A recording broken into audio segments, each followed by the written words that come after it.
I'm sure you were able to answer as many equations as possible.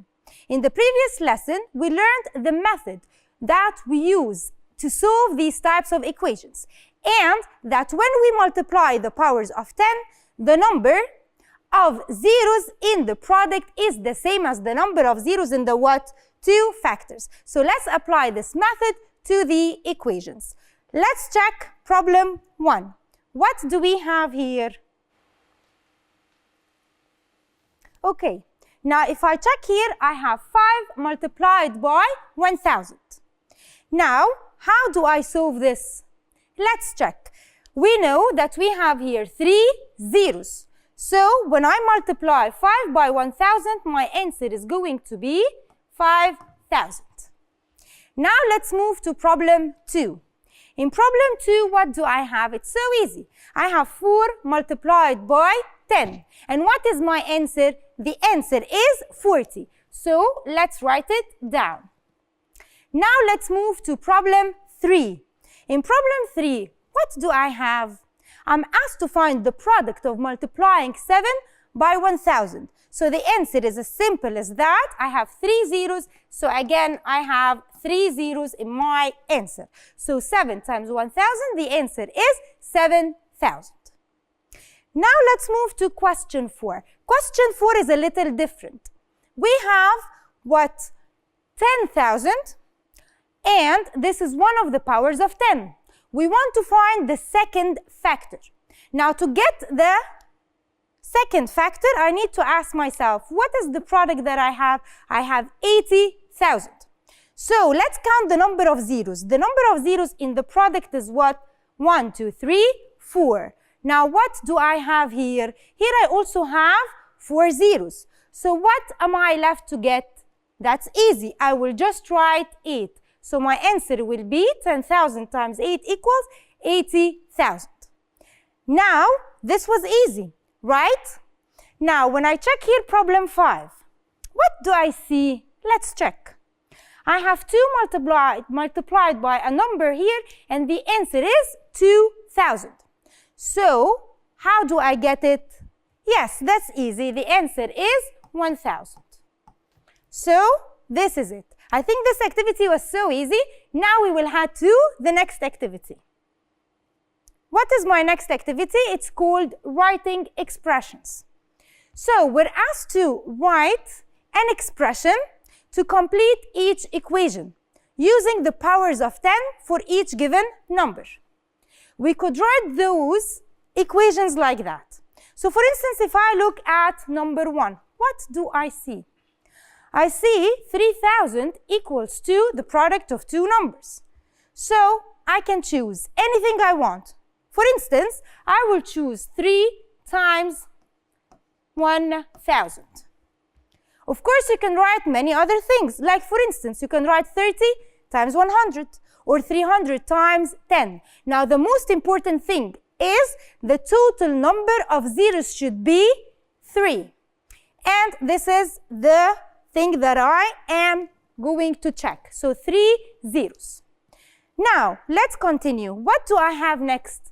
Now if I ask you this, will it matter if I write 3 times 1000 or 1000 times 3? Does the order matter? Of course not. The order does not matter. Why? Because of the commutative or the commutative property of multiplication that we took before. You can solve the rest of the questions with the same exact strategy. For now, I'm going to head to the next activity. What is it called? It's called multiplying tens. What are we asked here?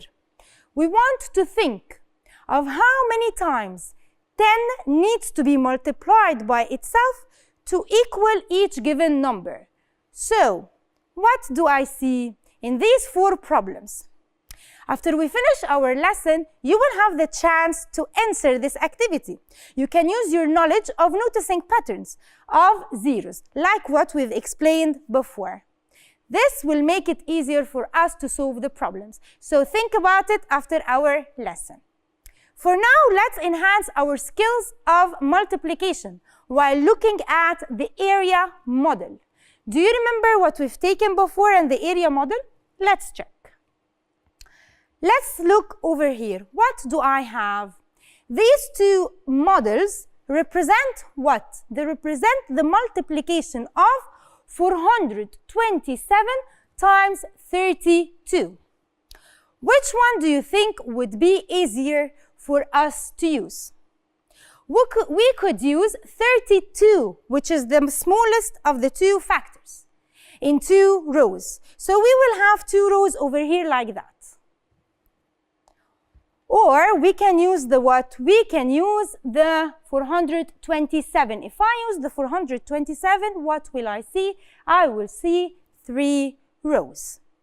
Now, what do I do? In this model, we will have 3 rows over here. So here I said we will have 3 rows. Here I will have 2 rows. And nothing will change. The product will be exactly the same either way.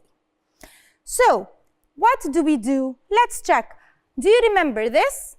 Let's revise. So, in order to multiply these two numbers, which are 427 times 32, we have to write the numbers in the expanded form.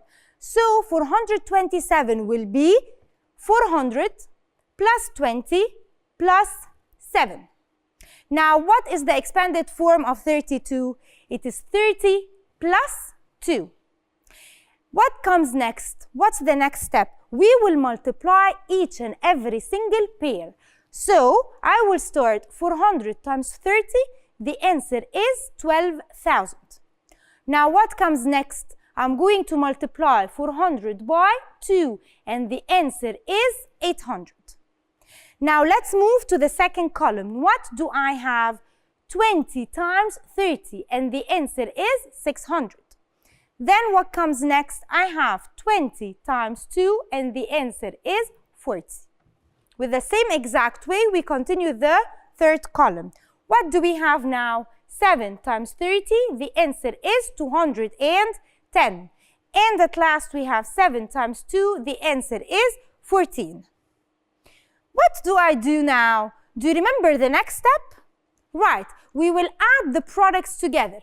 So, the sum of 12,000 plus 800 plus 600 plus 40 plus 210 plus 14. I will write them all.